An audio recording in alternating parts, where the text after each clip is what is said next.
sales planning and execution. All right, and today we're really excited. Today's guest host is Colin Campbell. He's an internet pioneer since 1993. Mr. Campbell and his partners have built several internet companies, which today have a market value of greater than $1 billion. They include 2Cows Interactive, a taught software download site and leading domain and telecom business. Internet Direct Canada, Inc., Canada's largest internet service provider. Hostopia, a global leader in providing hosting and email platforms to telecoms such as AT&T and Earthlink. Geeks4Less.com, an 800-person global software development center. And the list goes on. I just want to keep going. Now, let me tell you some of his awards he has with some of these companies. He's awarded Canada's Profit Magazine's 7th fastest growing company, Canada's #1 fastest growing company, top registry of the year for .CLUB. I remember that. That's a good one. .CLUB, and Inc.'s 5,000 fastest growing companies in several of his companies. And again, I could just keep going on and on.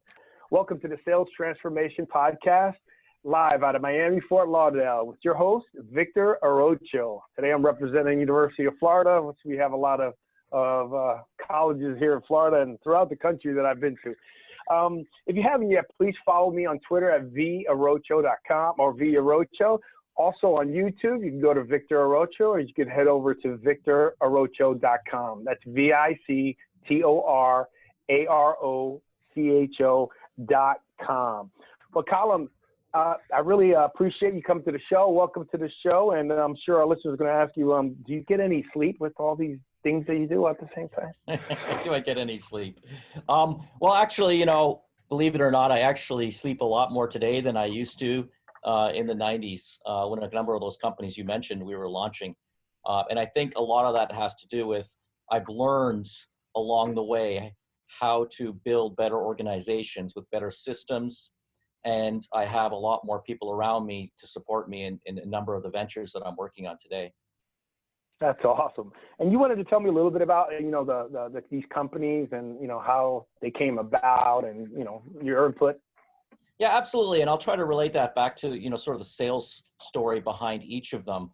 Back in the 90s between, 2Cows and Internet Direct, it was really a B2C environment. It's interesting to see that in B2C versus B2B, you have very different sales approaches.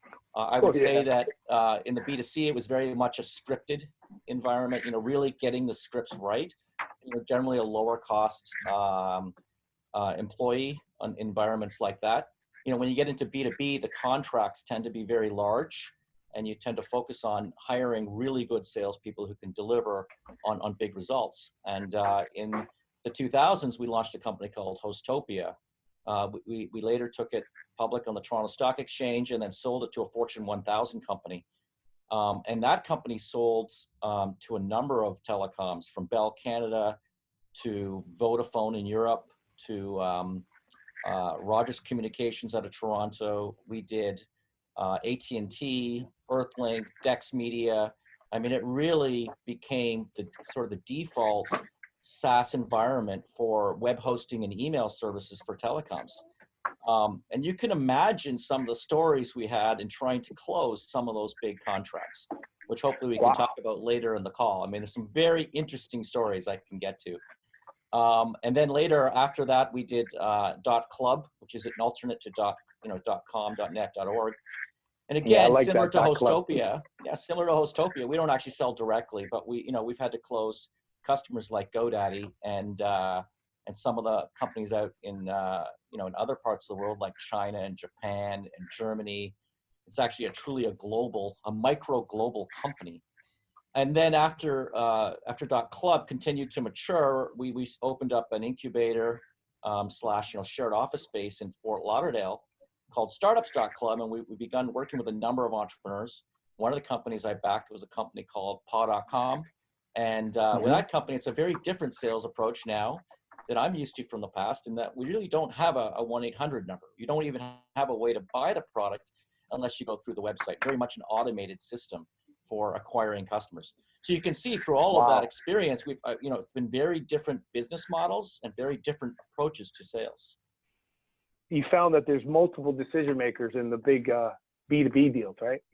Oh, it's funny you say that. I mean, there's so many different things that we did to try to get those deals. For instance, you start with that cold call, and we had a really neat trick at Hostopia in that we would send them a fax. And even today, I think this could be effective because it goes to fax to email. Sending an email as a cold call, it might be the worst. Maybe a LinkedIn might be better. Making a phone call. But the key was that we would call the top, office in the company, CEO, and these are telecoms. These are huge telecoms. Of course, you're going to get a receptionist, and you would ask the receptionist, what kind of who's the individual who runs this division that we can talk to, and she would give you a name, and then you would contact that individual, and you say, well, no, I was just talking to the president's office, and they recommended I call you, and I'd like to send you a fax that shows all of the products that we're offering and testimonials by your competitors. And we would send that fax over to them. And it had a pretty big impact, just getting things started. But it's interesting you say that there are a number of people who make a decision. So identifying the influencers in a large organization is mega deals. When I say mega deals, I mean, I'm talking like the deal with Earthlink was probably worth about $10 million to the company. So we're talking about huge deals in the software space with huge margins, right? So you're going to put everything you got into making that deal happen.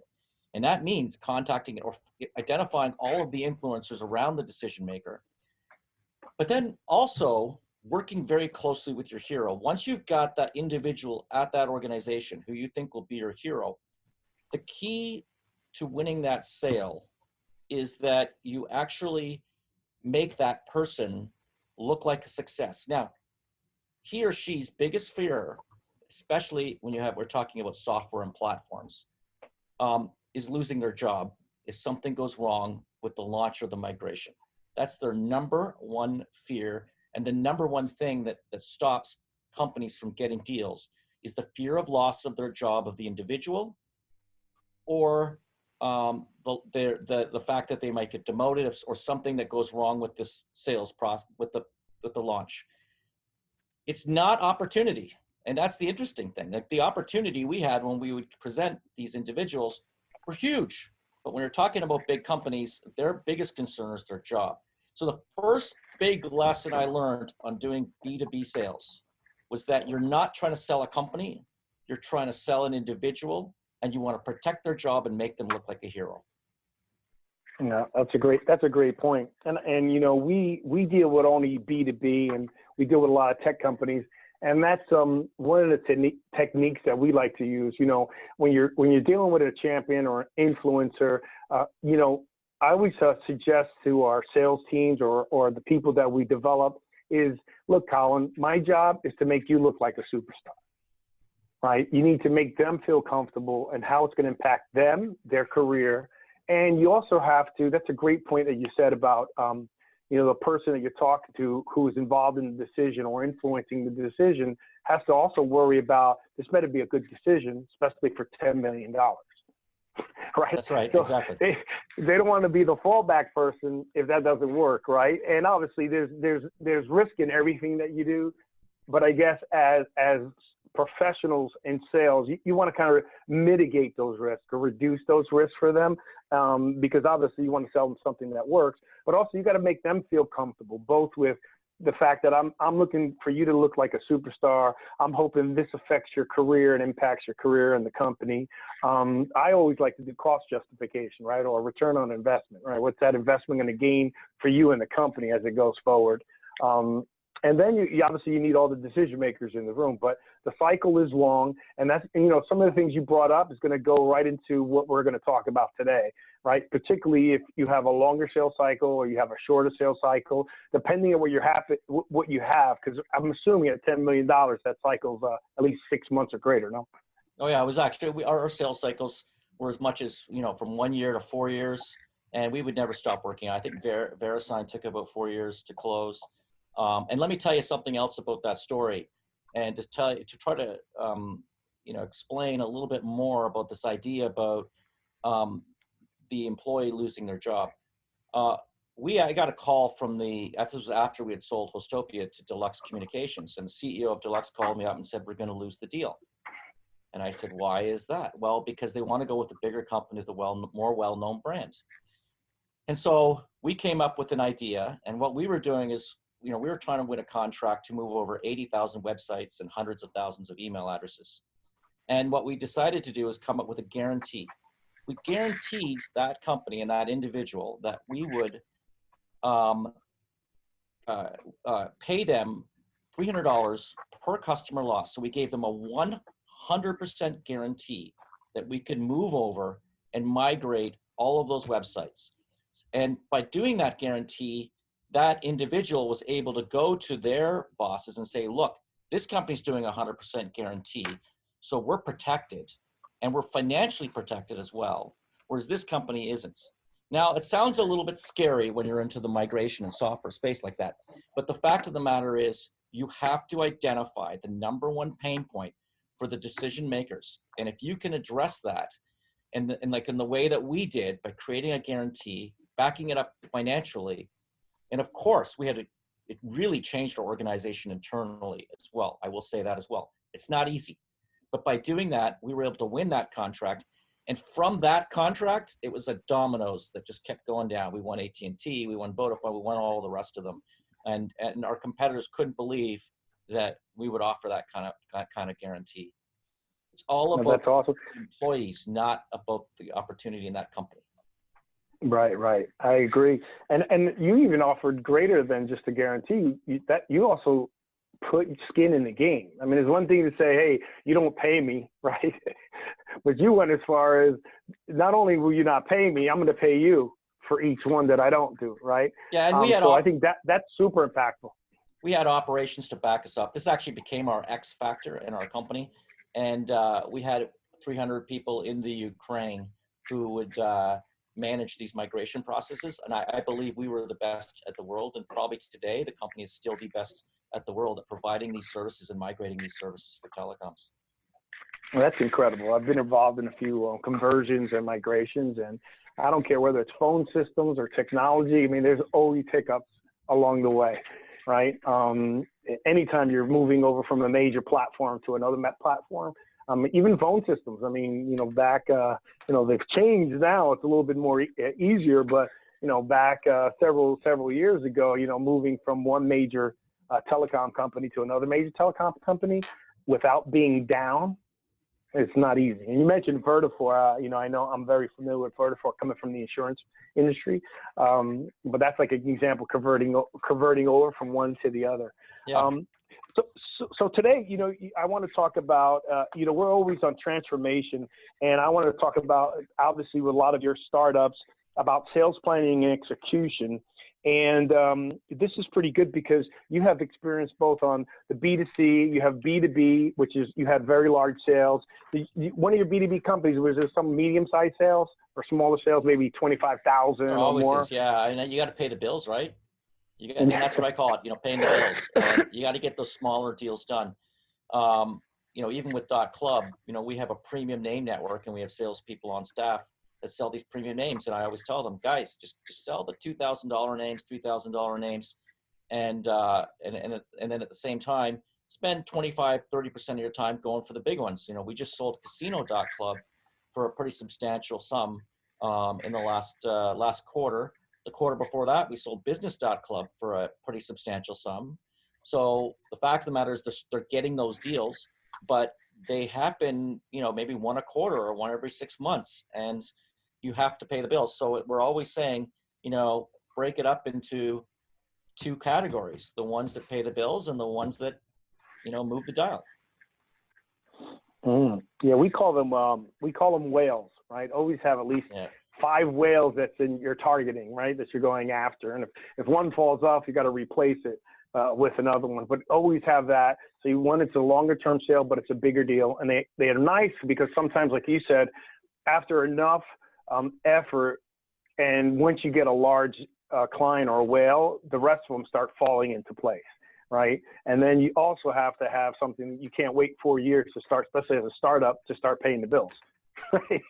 So, so this is where I lead into is sales planning. You know, obviously, I mean, I'm not going to say obviously, but I'm assuming, I think most people should, is that when they're a startup, they usually have their business plan, right? This is either how they're getting funded, or they're just trying to have a business plan that's more holistic over the entire operation, right? But within the business plan, I always focus on, particularly with entrepreneurs and startups, because at the end of the day, it is about paying your bills, right? You could have a business plan that's beautiful and fancy with all the things you want to do. But at the end of the day, sales is what generates the revenue that pays the bill. Is that a fair statement? Absolutely, it's a fair statement. You know, I would caveat that if you're in certain industries, like technology, for instance, that it's important to build your MVP and maybe even one step further, your minimum viable product, and make certain it's solid before you take your product to market. Because, you know, I've seen scenarios where companies have, you know, tried to generate, now actually I've been guilty of this in one of my companies as well, where we ended up losing a couple $1 million because our product really wasn't ready. And when we brought it to customers, things didn't work, they ended up canceling, and it wasn't a good idea. So if you can bootstrap your company and spend as little as possible to build out your technology and get it to a certain level, then bring in the sales team and sales strength. Short of that, you can pre-sell by getting feedback from companies along the way. So I absolutely agree. It's critical.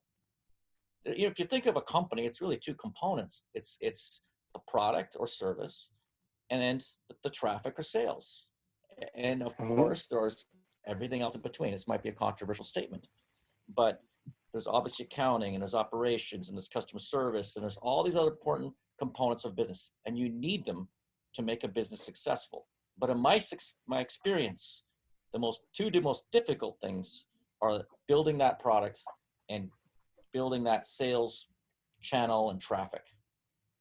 Yeah, I would agree. I see that. So with this is, so have you seen them or startups that have a sales plan for their team? I'm looking at the experience. So sometimes we want to contradict, or not contradict, how can I explain it without leading it? I always look at things that when I'm with our companies, when we work with companies and clients, that everyone knows you need some type of plan to execute on. But I find that a lot of them, either they create a plan and say dust on their shelf, right? Or they don't actually create the sales plan or strategic plan to know how they're going to get to the end result that they want, right? So from what I'm seeing is, particularly in the sales plan, to generate revenue to hit your targets, in the plan with one of your companies that you were saying that you were doing a $10 million deal, and you have other ones focused on the 2,000, 4,000, 5,000. To some degree, there's got to be a plan to be able to know where I'm going to hit and what targets I'm going to hit. All right, Is that Victor, correct? if you build it, they will come. Not, right? How many Right. times have we seen great technology, great platforms, great systems, and they just fail time and time and time again? And I see it a lot with the startups that come into our facility, and I've seen it in my own companies. And the fact of the matter is, startups, for the most part, do not have a plan. And it's important to have a plan, because you could build something that you can't sell. And knowing that you have a strategy to sell from the beginning will help you build the product the right way, because you'll be building it for the right market. But more than that, you'll be ready to go and hit the road when you need to hit the road. So for the most part, they don't have a plan. I do think there is a time and a place for a plan. When you're raising money, you need to have a plan. And these investors are looking at you and saying, okay, what are you doing now? What are you currently doing? How much revenue are you making?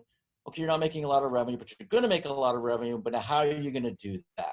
And is it proven? That's the other thing. They're looking for a proven model. So more often than not, you don't have to spend a lot of money to get to a certain level, but you need to demonstrate with a channel or with a, one salesperson that you can actually get there, so that you can show them the only limitation for us is funding to accelerate the company. Right. And, I see it a lot of times. Well, I'll talk with some of our clients or prospective clients when we first start, or, so what is your plan? You're $2 million, $3 million, and they want to reach $10 million in revenue. Okay, great. How are you going to do that? Because you even mentioned, how are you going to do that? I'm using your same question because that's the same question I asked. And they don't have the plan to do it. Like they don't know what the recurring revenue is. Forget about even their startup, because a startup, you should have it because you need as much energy like a plane to lift off, right? As a startup, you got to get up, right? But I'm seeing a lot of companies that are past the startup stage, but it's almost, I've seen 15-year-old companies that pretty much act like end up to get them to grow, they got to act like a startup. Is that a fair? Absolutely. Right? And let's also face it too, when it comes to when a startup, for the vast majority of startups, the sales plan is the owner, the single employee, the owner, acting and behaving like the sales manager, salesperson, customer support, everything. They're all in one. In order to get that company off the ground, they have to be the chief sales guy or girl. And the fact is, it's very reliant on them. Once they get beyond that phase, then they need to create systems in place to be able to scale beyond themselves. And how many times have we seen small businesses not begin to scale beyond themselves? Now, let me caveat here. There are some entrepreneurs, including myself, who are not naturally good salespeople. We just don't have that influence. If you look at our profile, we're not as social, and social tends to be a component of being a good salesperson, along with dominance, being able to close the deal. And in our cases, we've partnered with, or we've hired a salesperson at the beginning, where we'll give them a part of the company as well, or we'll give them options. We'll find ways to be able to partner. Not everybody is great at sales, and you don't have to be great at sales to start a business. You can find another way to do that. And by the way, the personalities where you have the dominant and analytical personalities, they're the individuals who can actually scale the company because they've already done it from day one. They've begun to put systems in place. They've begun to hire teams, and they scale that. You think of a Steve Jobs or a Bill Gates. They can build, that personality type can build huge companies. That being said, the vast majority of entrepreneurs at the very beginning are salespeople themselves. But if you're not, don't be frustrated. There are ways of doing it. And the ones who are salespeople, your biggest threat is yourself. You are your own enemy, because you will get in your own way, because you will not find a way to scale your organization beyond yourself. Oh, no, I agree. That's where my aha moment came when I was speaking to a group of entrepreneurs, actually in my forum. And to me, I thought every entrepreneur, knew how to sell. Now, I believe they know how to sell to start their company to get to a certain level. I always believe you should get to at least $1 million, and then from there, that's where you start hiring. But I was pleasantly surprised, because in my research, and what we do is we try to solve that problem, because we find that the entrepreneur wears so many hats that they end up, that's the reason that stunts their growth, or that they hit a ceiling. Right? Because they don't know how to put in the systems and processes to actually scale a business, right? And what we also see, if you're not putting that plan in place, understanding what your average sale is, and dividing that, what you need, how many widgets you need for the year to hit your target, that's a major problem. So I love asking, people or entrepreneurs, what's your average sale? Well, that depends. Not for me, I don't know how you feel, but here's your end of the year, you got your revenue, take out any outliers, right? Maybe you have 2 $10 million deals, and you have 2 really small little deals. Take those out, divide them by the amount of widgets you have, and you'll have up and downs, but you'll at least have an average, right? You'll have an average of what your average sale is. At least you could start from there. The more conservative you are, the better you are, because you should be able to exceed your goals. So again, back to the planning is making sure that you have a plan. And I think you should have a plan when you start up and as your company keeps going, because without that plan, like you said, you're not going to put the systems and processes in place to be able to scale your business, or walk away to start doing some other businesses. Actually be the entrepreneur that can walk away from their business. Sometimes they even do better. Right. And right? let me talk to you a little bit about, last week we went into Atlanta and we're trying to raise venture funding for paw.com. And, of course, we're like every other company out there, here's our projections. And of course, they all like, well, no, come on. Are you serious? Are you really? And then we flip to the next slide. Yes, and here's how we're going to get there. Mm-hmm. And our plan at paw.com is to 10x our distribution. We primarily sell only through paw.com right now. We're going to expand to Chewy and so many other distribution channels. Our plan to increase the traffic on the site through PR and other things. And then also, we're going to expand the traffic, the distribution, and there's one more there, but I'll remember it in a minute here. It's totally slipped my mind which one it was, but I'll remember it in a second. But it's all about demonstrating that you have a plan, and at the very beginning, and you have a vision, and then now you've got to take it from there into a more methodical, actual plan. And for instance, I've always believed, especially in B2B, that you have a solid pipeline in place. The pipeline's all about, the leads, the contacts, the interest, the verbal, the contract signing, and the money in the bank. It's a pipeline. And I know you probably have more sophisticated pipelines, but let me tell you this, even a startup can build a simple pipeline on a spreadsheet. We're not talking about a lot. Who are your potential targets? Who should be targeting? How many times have you contacted? Creating that drip campaign. I'm not a sales consultant. No, you are. You're the expert in this area. I sort of come from a different perspective.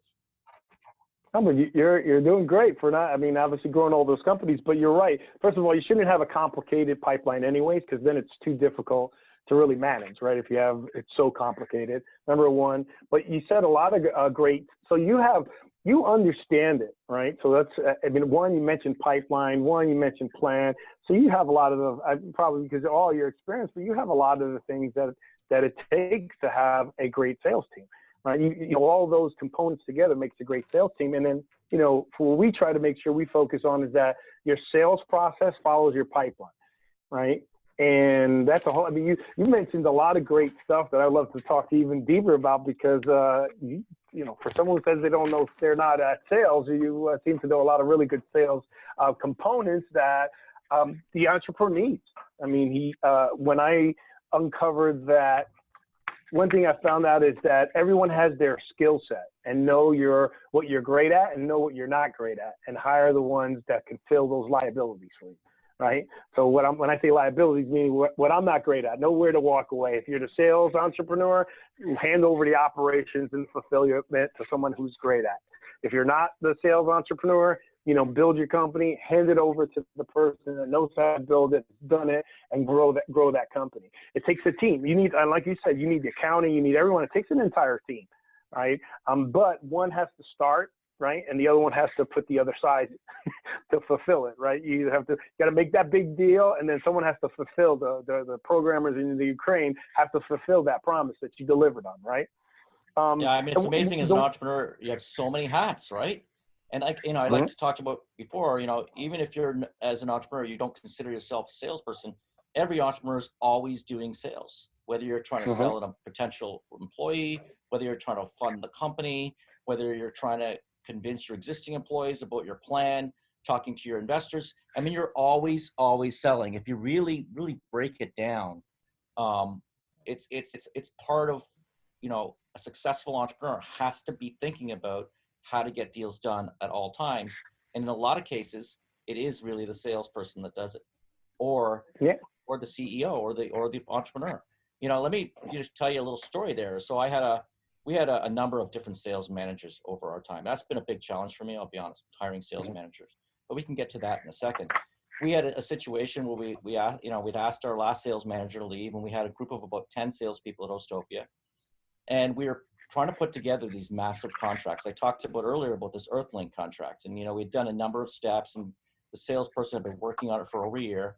And then we decided to shift our approach, and we actually took we sliced in very, very carefully the top executive, our chief operating officer, our CTO, and myself got on the road with the salesperson, and we literally did what we called tour of duties. And we'd line up the deals, and then we'd fly in ourselves. And again, I'm not the best salesperson. I'm not. I'm just not. It's not. I don't have a natural ability when it comes to that. But you know what? It worked out okay. You know, once you got through the door, you've been comfortable. You've built that rapport with the customer. Then for us to close the deal or move the deal forward, really building trust between myself and the CEO, whom I most often met with in these large companies, in and around these deals, was very important. You know, so I think it's actually important for the entrepreneur or the CEO, even if they're not in a sales position, to be actively involved, even when you get to a company that's 15 years or 20 years, when it comes to, large B2B sales. No, I agree. This is great stuff because you got me thinking of so many words I could take of that. One thing I always say, especially with large deals on the entrepreneurial companies, say, the companies you're dealing with, a lot of times they want to know they have access to the top person, right? So the fact that, that a CEO or CTO or COO is involved in the larger deals as it goes down the stage, from my experience, it's very important to solidifying that deal.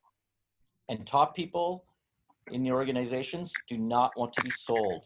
They want to be talked, they want you to talk to them. They want you to share with them the challenges. They want you to be open and honest with them. The last thing you should do, if you are a salesperson by nature and you built your company up, is to try to sell another CEO.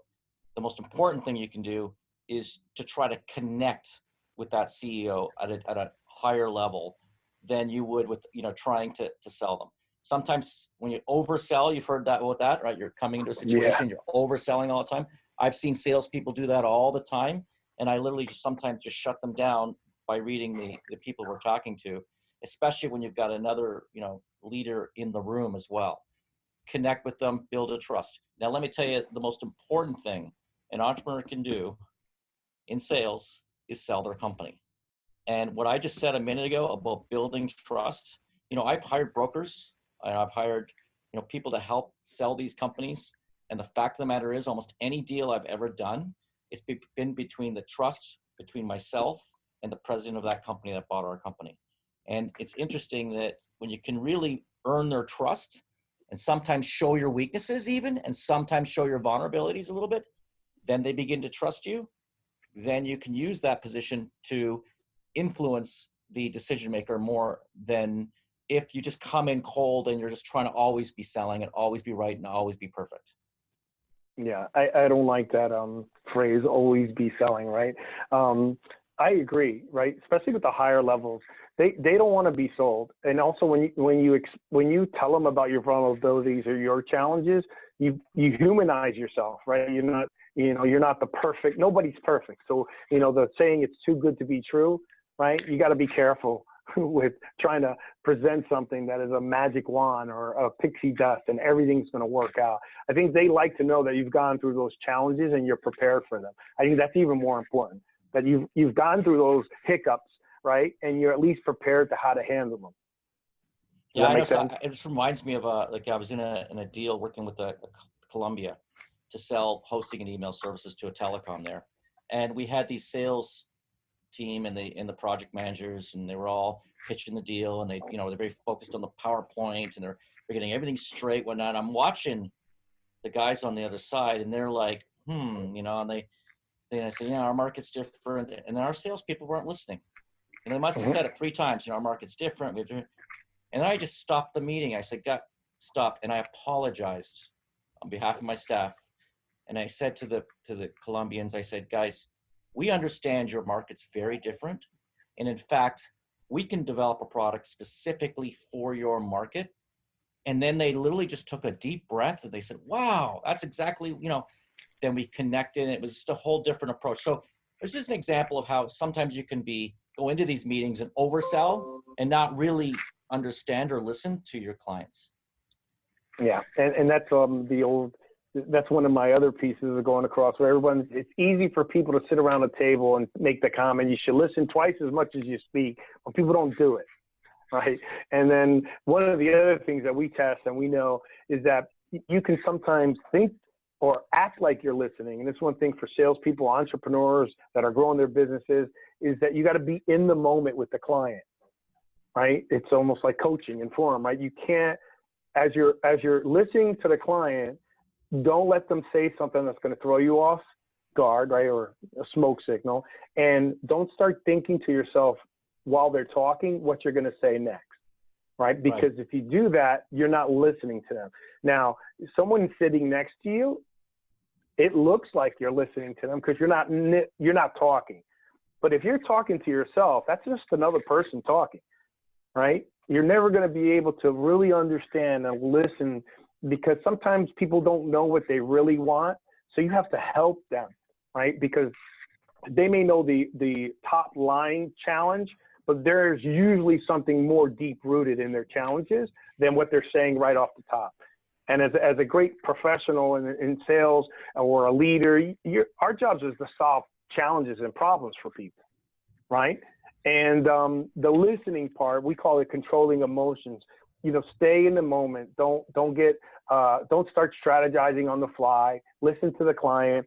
Take notes. As you see me going down, I take a lot of notes. And one more thing I wanted to add, just a little tidbit for our listeners out there. As Colin was stating, you know, you want to bring your CEO and you're going to relate with the CEO. You had your CTO. When we go out to a business dinner, a lot of my partners and associates are used to me, like, literally positioning everywhere and who I want to sit where, right? Because if not, then you have your company on one side, their company on one side. I like to strategically, if I'm setting it up or not, it really doesn't matter. I want to put my Colin next to the CEO, their CEO, right? My CTO next to their engineering person, right? It's almost like every other person in the where, and make sure you have the right conversations going on, particularly if you have, you know, you're equal to the client or the prospective client you're meeting with. They have a finance person there. They got their COO there, the CTO there, the CEO there.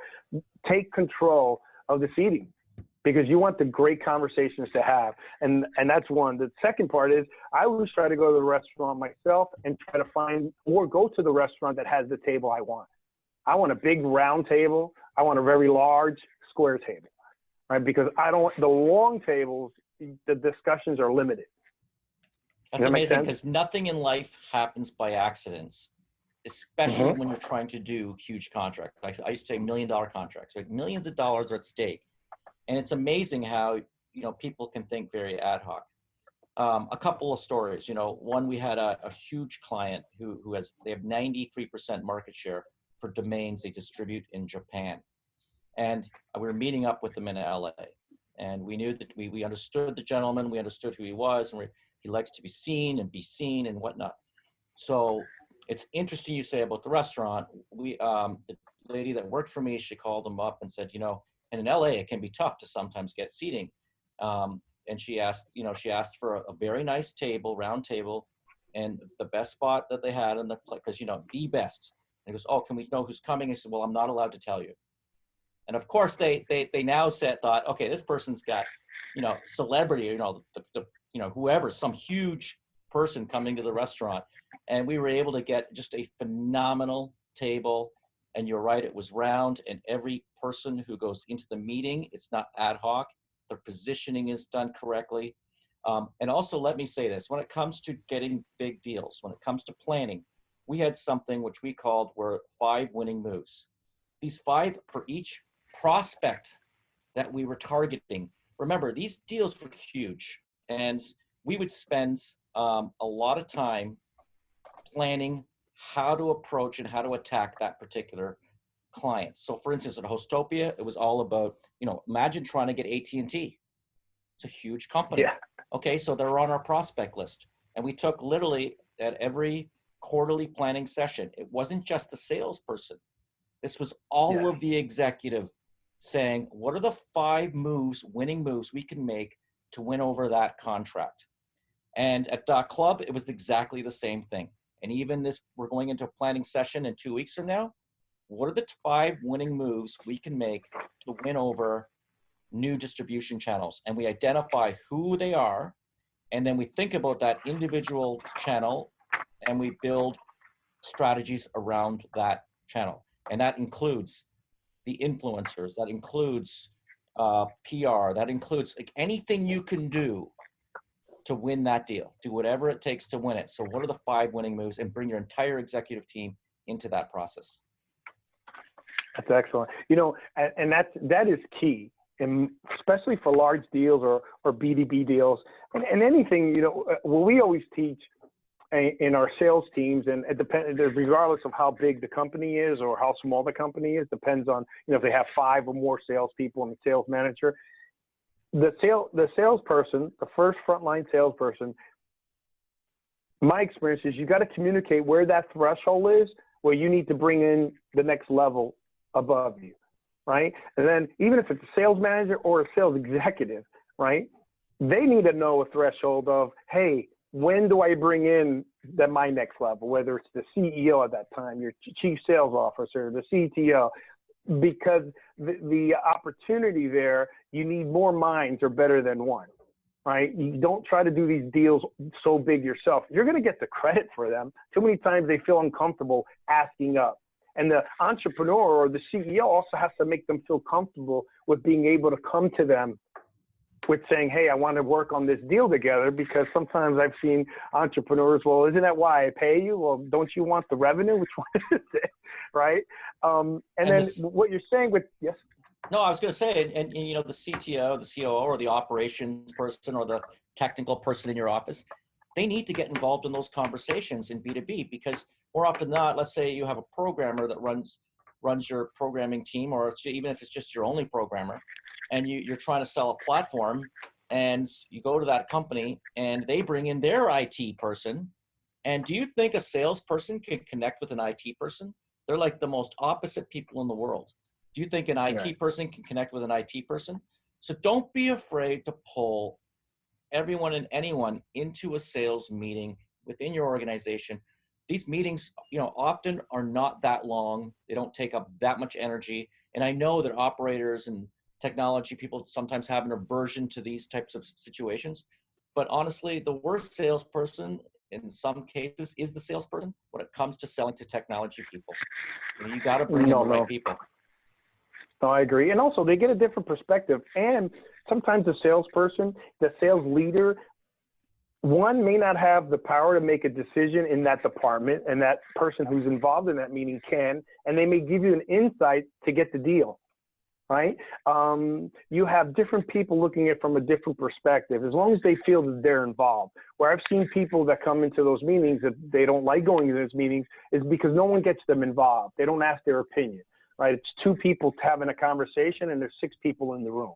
That's a challenge for me, right? If you're going to bring people in, get their opinion, there's no idea that's a bad idea. It's just a matter of which idea we're going to choose that makes the best sense. There's no ego in the room, right? Exactly. Exactly. So that's one of the key pieces. And on that note, on the note of no ego, so we're trying to close the Earthlink deal. We talked about that earlier. It was a $10 million deal.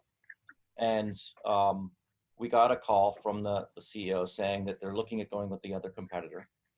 So the CTO and I got, you know, on a plane. We flew to Atlanta, and we met the gentleman. He says, "Oh, don't worry about coming. No, we're coming down. We're coming down." We came down. We talked to the couple of decision makers. The sponsor, our hero, that day said, "Oh, let's go to lunch." And he goes, "But the only issue is I only have 1 seat in the car, because it was one of the first electric vehicles that ever came out. It was called a Wego." So I literally, you know, I put my CTO in the front, because he connected better on the technology side, and I sat in this little trunk of the Wego and drove to the restaurant. A week later, we got the deal. You know, no ego. Oh my God. That is hilarious. No, I agree. Put the right people, connect with the right people. And I'm going to continue going off. We got on the sales plan a little bit, but this is kind of a component of it. And like you said, you're having a strategy session. Is for me, the pipeline meetings are really the key to collaboration and closing deals, right?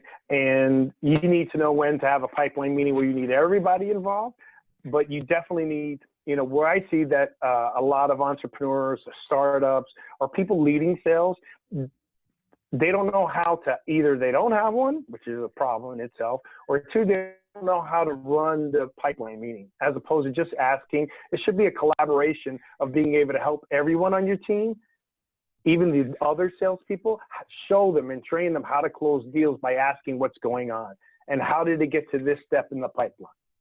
And it's interesting, Right? the pipeline meeting is another good example of where you need to bring in your operator and your technology and, you know, even your finance and even your legal sometimes, depending on the organization.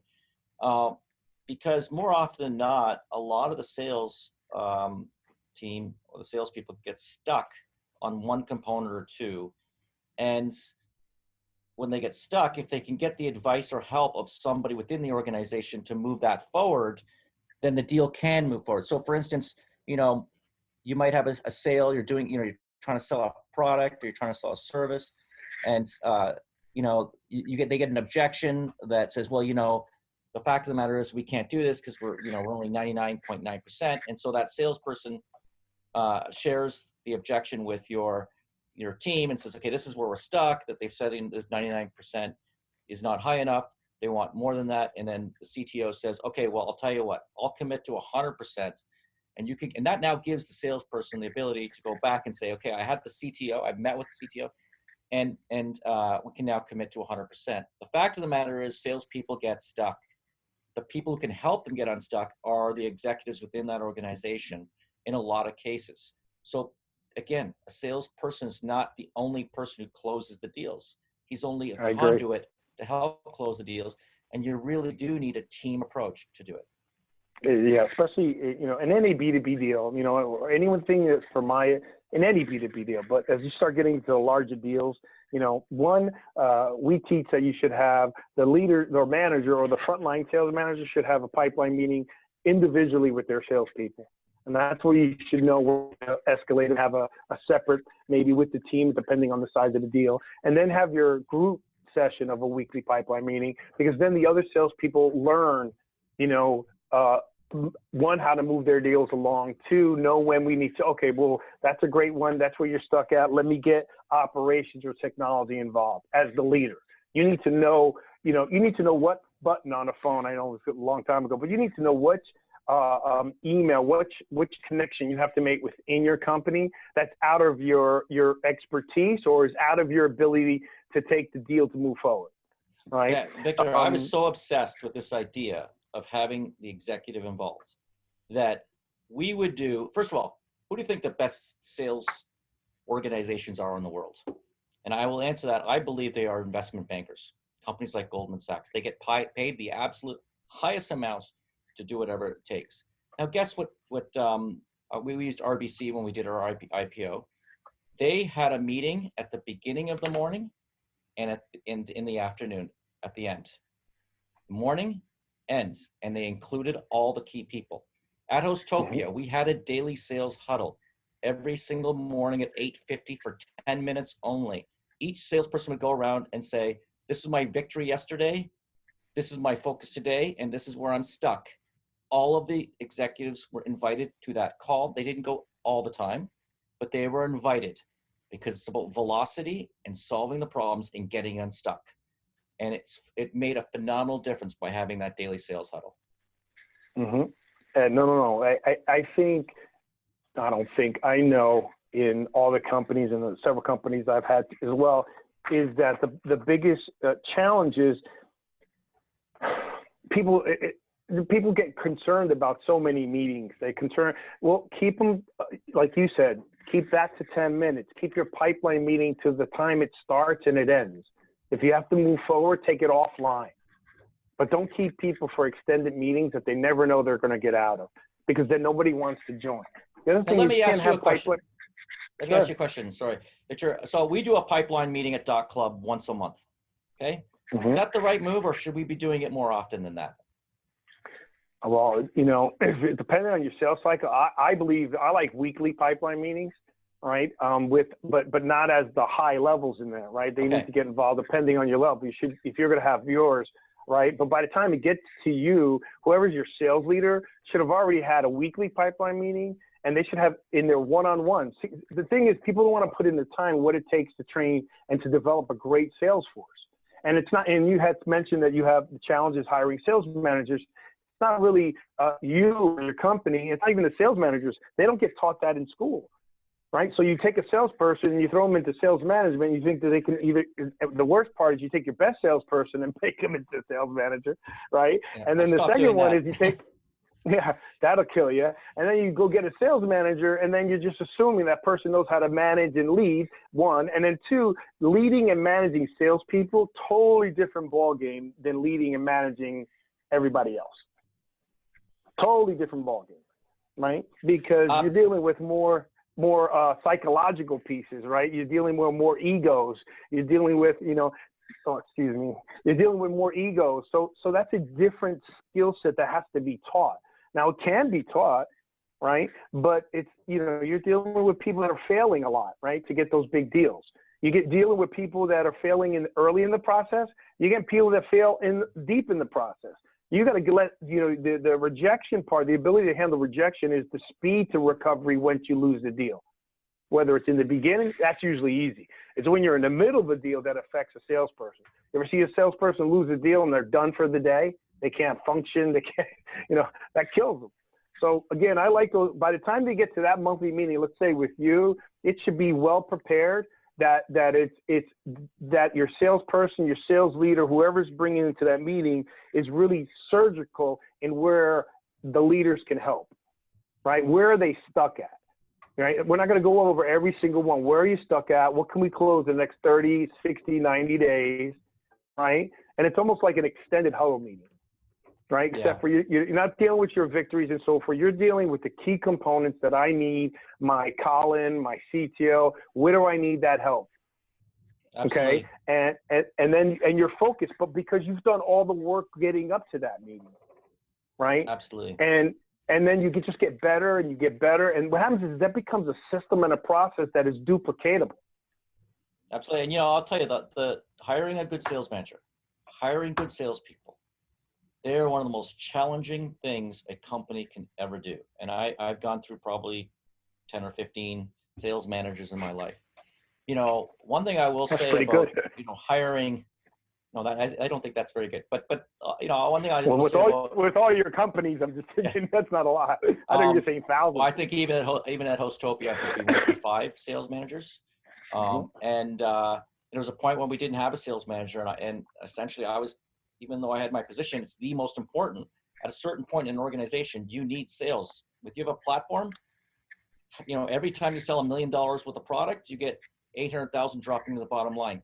So, for me, I ended up taking over sales management at one point. And one of the techniques we used was to really get to know who the salespeople are in the industry and track them. So we literally had a hit list of all the companies that sold our products and services in the industry and who their best salespeople were. And if we could poach them carefully, we don't want to tick them off. We also got to watch for non-competes, and in some cases non-solicitations. But if we didn't have a non-solicitation in place for that particular company, then we would meet with them at trade shows. We would meet them wherever we could meet them. We would call them, we'd talk, we'd send emails, just even LinkedIn, just connecting even at a basic level and identifying those people who you think are very good at the industry, who are top performers, who you've competed on deals with. That's the kind of people that we hired, we brought over. I would say at Hostopia, we called ourselves the Goldman Sachs of the industry. We really did hire the best people. We really did pay the highest salaries in the industry. Now we did this after, we're in the market for 5-6 years. Okay. This wasn't at the beginning, we're schlepping it out at the beginning, but once we had the money and funding, we really did target those people in the industry. Yeah. And, I'll give you a tidbit. I appreciate you asking me about the pipeline. You also want to look at the people that sell to the same decision makers in the industry, not necessarily the same products and services, right? Because if you're in a trade show, everyone's in the same industry. It doesn't mean that they have to just be in my experience, doesn't mean they have to just be your competitor. They could be someone who's selling to the same decision makers, the same type of companies, whether they're corporations, whether they're large telecom. They already have that experience, and they're not fearful of talking to someone at the level you need them to talk to. That is correct. So the key there is, you just said it, they're selling to the same companies. They have the contacts already. So one of the keys to our success at Hostopia, and one of the reasons why it worked out so well by hiring a number of salespeople from our competitors, is they already had the relationships. So that accelerates your process dramatically. Exactly. Yeah. And you one thing that, man, we could agree that this has been great. I thought you said you're going to do a good podcast. There's so many things I could take this off and we'd be on here for hours. It'd be the Joe Rogan show.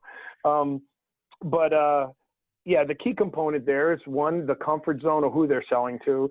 Two, entrepreneurs or anyone that brings on sales management has to take into account that they do have some skills to be at that level, but you have to develop them, right? I don't care whether, what industry you're in, you're always sharpening the saw, and they're not taught that. I mean, I was a lab lecturer at an MBA class here at Nova Southeastern University, and I could see what they're teaching. And they're one of the few that had a sales management course, right? There's out of 4,000 colleges, I think there's only 100 colleges and universities that actually have a sales curriculum. There's less than 20 that actually have a degree in professional selling. And you triggered another thought. You just said it again. You just triggered another thought, and for us, it was all about developing every salesperson. But in fact, we spent 80% of our time on our top 20% of our salespeople. And the other ones just had, they had to work their way up to get into that club. Let me just say that, because most companies make the mistake of trying to take bad salespeople and make them better. No. We put our resources in our top salespeople. Well, I always like to say, like on a professional sports team, who's getting more of the practice snaps or shots, the second team or the first team? Exactly. Right? So you got to focus on your first team. You still want to develop your second team, but the first team has to want, especially in football, if you're a quarterback, right? You're not going to share the snaps. The guy's going to take the most snaps is your first team, right? You're going to teach them and develop them. And the same thing in professional sports. I mean, these athletes have coaches outside of their coaches, especially the great ones. Right. So this is just a progression of so many things. You got my mind going here. Here it goes back to losing track. You didn't throw me off. It's just there's so much good nuggets we have here. So I want to continue going here. I do have a good nugget I want to share. Okay. Sure. Another little trick at Hostopia. We're doing these big, huge deals.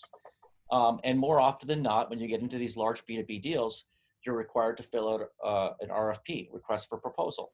And if you can find a way to write the RFP or help the customer write the RFP, then you can set up traps in the RFP where you'll ultimately win most of the deals. Let me give you an example here. So we would first of all, we would understand when our customers' contracts are expiring. We contact them a year in advance. We start having conversations with them. We start asking them, will you be going to RFP? Putting that in their mind. Remember, they're not our customers. We don't like it when our customers go to RFP, but we don't mind putting that in the thoughts of others. And then they would say more often than not, yes, we're probably going to do an RFP if we decide to open it up. Well, let me just send you over, an RFP that we've done with another customer in the past. And you send that over to them. Now, more often than not, employees tend to be a little lazy, and they'll look at that RFP and they'll cut and paste a number of things. I mean, we literally had things in that RFP that no other company had. For instance, we settled a patent lawsuit with web.com at Hostopia, and we had licensed all the patents from web.com in regards to web hosting services. And we used that patent settlement to put in the question on the RFP, have you settled the web hosting patents issues with web.com? And that was put on the RFP. Now, of course, we knew that we were the only ones who had settled, but that didn't matter. Awesome. Whether the patents were valid or not, again, there is an employee who wants to do a deal where they could potentially get fired. So, that was just one of the little traps we put in the RFP. And if you can help, to get to that customer well before the contract's going to expire, get them to open up an RFP process, and then third, help them write the RFP, you are now already well ahead of the game. We always teach it's always key to be involved in the process, one. And two, the more you know about your prospective client or your client's buying process, the more successful you will be. You really got to understand how they go about buying, who's involved, how do they make decisions. When they made a decision of that size, how did they go about making that decision? When they switched from one company over to the other, what made them switch that? What made them more feel comfortable? So the more you're involved, the more you know the buying process, the greater success you have for closing those deals. So back to what you were saying, you spent 80% of your time on sales. That's funny. That was my next question, right? Which is, and I'm going to make a statement after. Why do you think companies spend so little time on investing in sales leadership and management? What we found in studies, if you go to CSO Insights, is that the companies do spend money on their salespeople, top 20% or not, right? But once they get to the sales management, the least amount of money is spent on developing that manager, right? And then when they get to the executive level, then they spend money on their executive level. But the person who's like the sergeant, right, of taking the hill is trained the least amount, right? And that's where we've seen some of the gap in with entrepreneurs or even big businesses, because they're so far removed, so they're not giving any attention to the front line.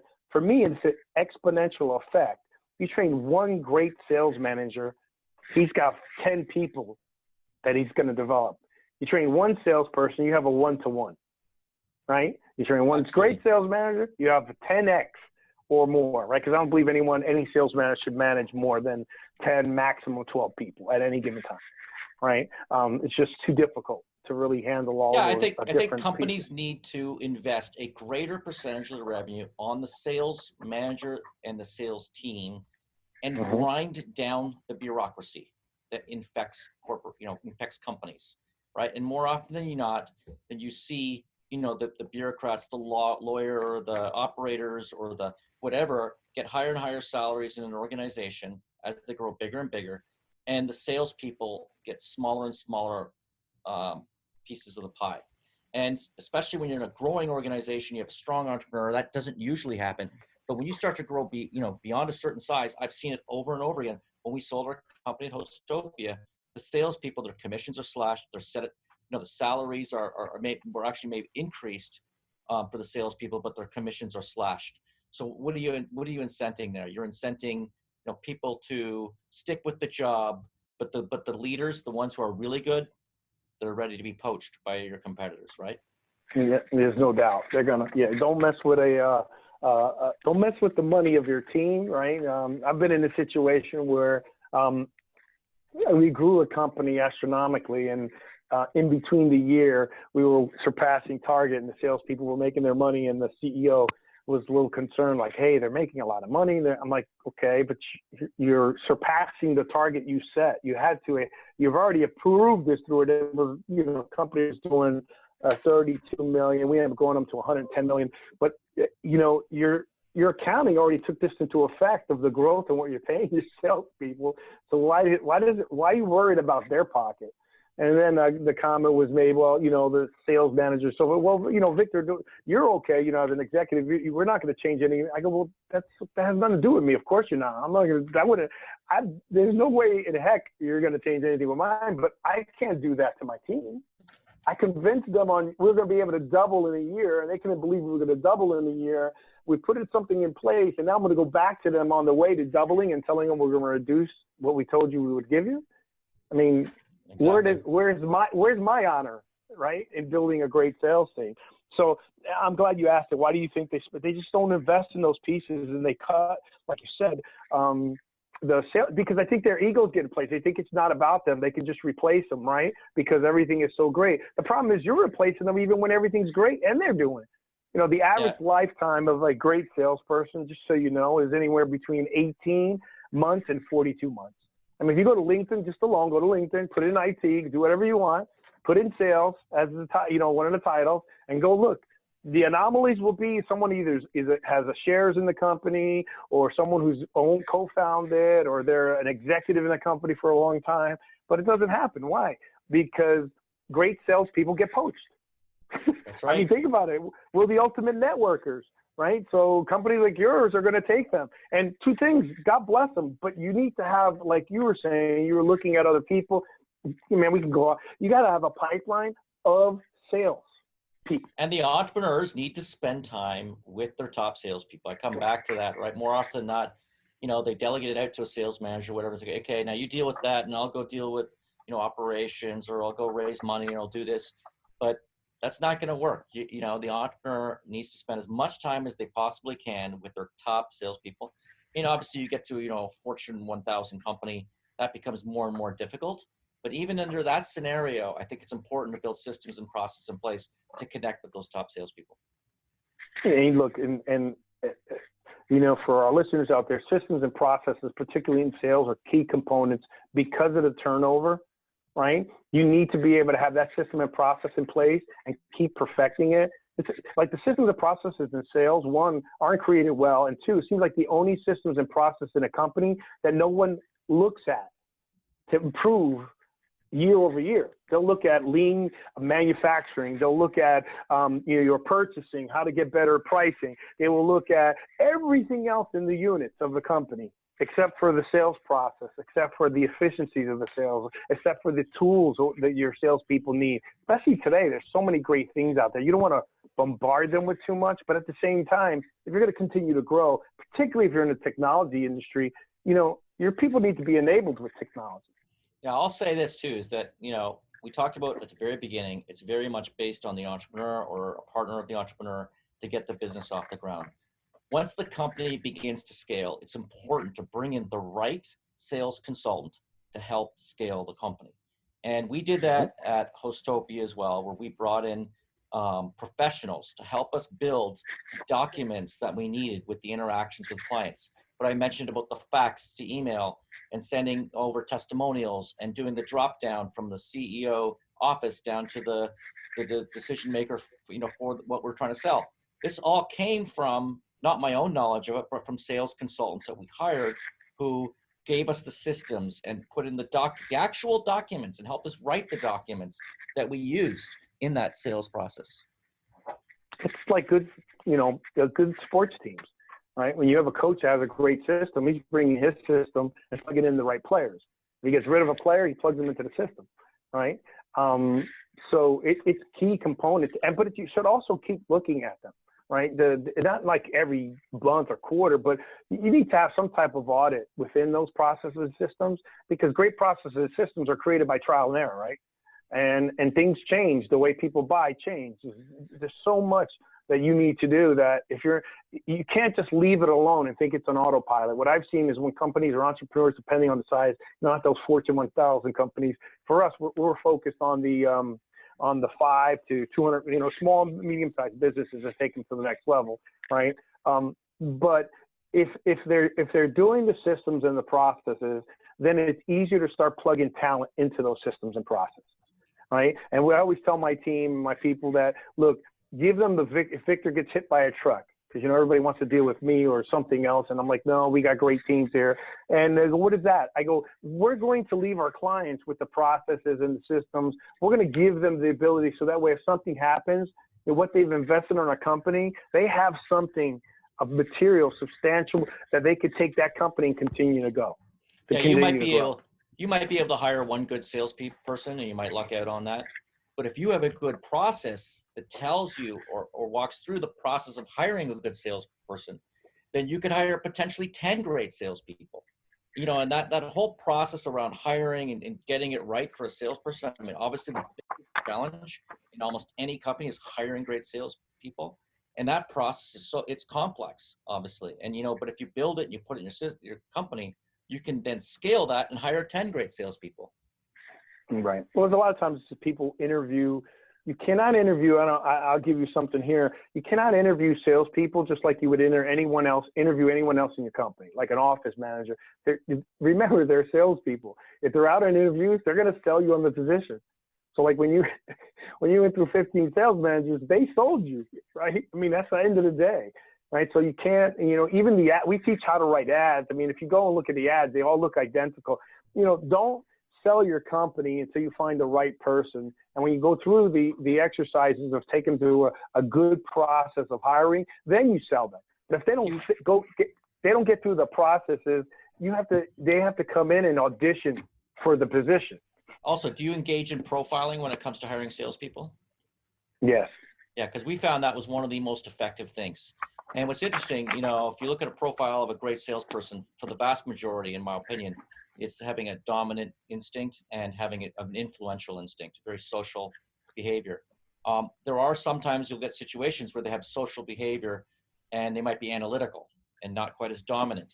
In that scenario, that's where the sales manager needs to fill the gap to close the deal, or the leader or the entrepreneur. Mm-hmm. So there are different profiles you can use, you know, in different scenarios, but I think profiling is a key component to your systems when hiring great salespeople. Yeah, I know that. And what we like to do is they should be done up front. Put them in an automated fashion. So when a person applies, you're profiling them up front. Let them weed out the beginning. I agree. Don't wait till later. You know, weed them out early in the beginning, and then you got to know. I can go on and on. I mean, it's a whole workshop that we do on how to read a resume, what to ask on the resume. You know, but again, everyone's got to remember that they're salespeople. They're going to sell you, right? And what we call those people are imposters, right? Who are going to eventually become ghosts, meaning they were an imposter.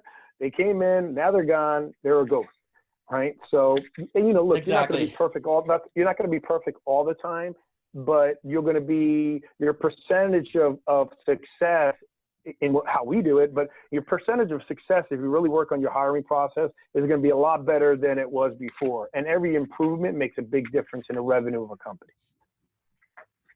Absolutely. Okay. Well, Colin, this has been great. We can keep going, man. You got some really good stuff here. I mean, I haven't even. You know how many topics I could already go on. So the last one is that what do you? Well, I want to end it here. Is that because you may get some really good stuff. So any pointers? I mean, you gave out a little good tidbits. You have 5 winning moves. You want to share those 5 winning moves? No, when I mentioned 5 winning moves, I mean it's based on, it's different for every potential prospective company that you're trying to sell to, right? So, for instance, you know, we signed up GoDaddy, and they're a huge company, right? So when we look at how are we going to get the GoDaddy contract, first of all, you know, we think about, okay, what are those winning moves? We want to figure out who are the individuals involved around the decision maker. You do want to do a chart. You really do want to lay out who are the people involved in that organization. You know, who are the influencers outside the organization? You know, for instance, going through LinkedIn and connecting with somebody else who connects with this individual so that you can get that intro. You know, that could be a winning move. It really varies, really varies based on the company you're targeting. Each company is very different. Now, let me talk a little bit about, you know, .CLUB, because that's an interesting one there as well. We've had to sell to about 50 companies in 50 different countries. And if any of your listeners have to sell to different countries, you know, we've learned a lot about the cultural differences around selling into different countries. When you when you go into Beijing and China, for instance, they're a very humble culture. And it's important to understand when you're trying to sell to, you know, companies or individuals in foreign countries other than the United States. It's very important to understand they have very different cultures. You know, as an example, when you do a toast in China, it's not a group toast where you don't stick your glass up high. You stand up, you walk around to the gentleman or the lady who is at equal level to you, and you toast them individually, and your glass needs to be lower than their glass. And if you take on a few of these little cultural idiosyncrasies in your sales process, you can actually win over their trust. Again, getting back to trust, right? So that's, you know, I just wanted to throw that in there. It was something that I've had a lot of experience on, is selling into so many different countries around the world.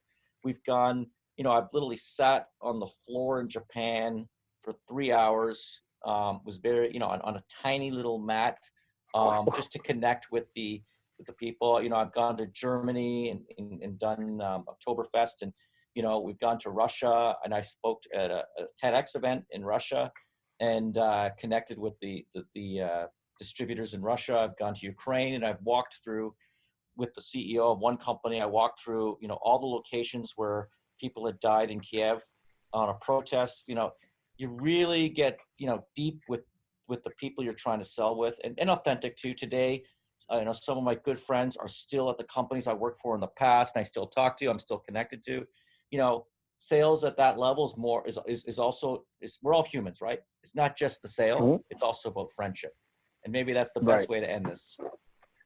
Yeah, no doubt. And that goes back to preparation, in my opinion, right? Research, preparation, whether it's inside or in another country, right? And even in the Latin, Central and South America, each one of them have different, they may be all speaking Spanish, but they all have different methods, or they have different customs that you got to be considerate of, right? And probably within the United States too, right? Within the United States, there's different, customs and cultures and different backgrounds. And if you can recognize the backgrounds, be careful with that if you don't want to make assumptions either, right?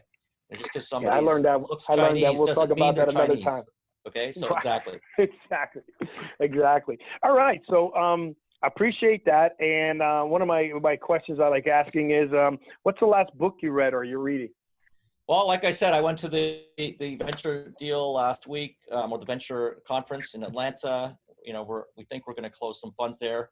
We're working out our 5 winning moves on how to do that on each of the funds. By the way, our pipeline of funds are being set up. And so the last book I had read was Venture Deals by Jason Mendelson. Awesome. When we met the other at our last event, I'm actually, that book, Key Person of Influence, has been really good. I've read that it's the Key Person of Influence. So okay. The gentleman was talking, Kevin Harrington.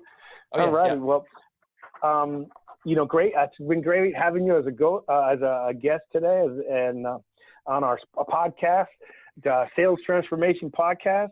And Colin, if people wanted to get in touch with you or reach out to you, how can they find you? Yeah, I'm on Twitter at Colin.CLUB, Colin, DOT, CLUB. Otherwise, just, on LinkedIn, just type in Colin Campbell, entrepreneur, and you'll just send me a LinkedIn. Okay, great. All righty. So please leave any comments down below regarding, setting up strategic plans or executing on them, or anything that we talked about, because we went through a lot of different components today, but they were all fantastic. Obviously, we know that Colin has the experience. And in this episode of the Sales Transformation Podcast, this is brought to you by Sales Roads. It's one of the top B2B leading lead generation companies in the United States.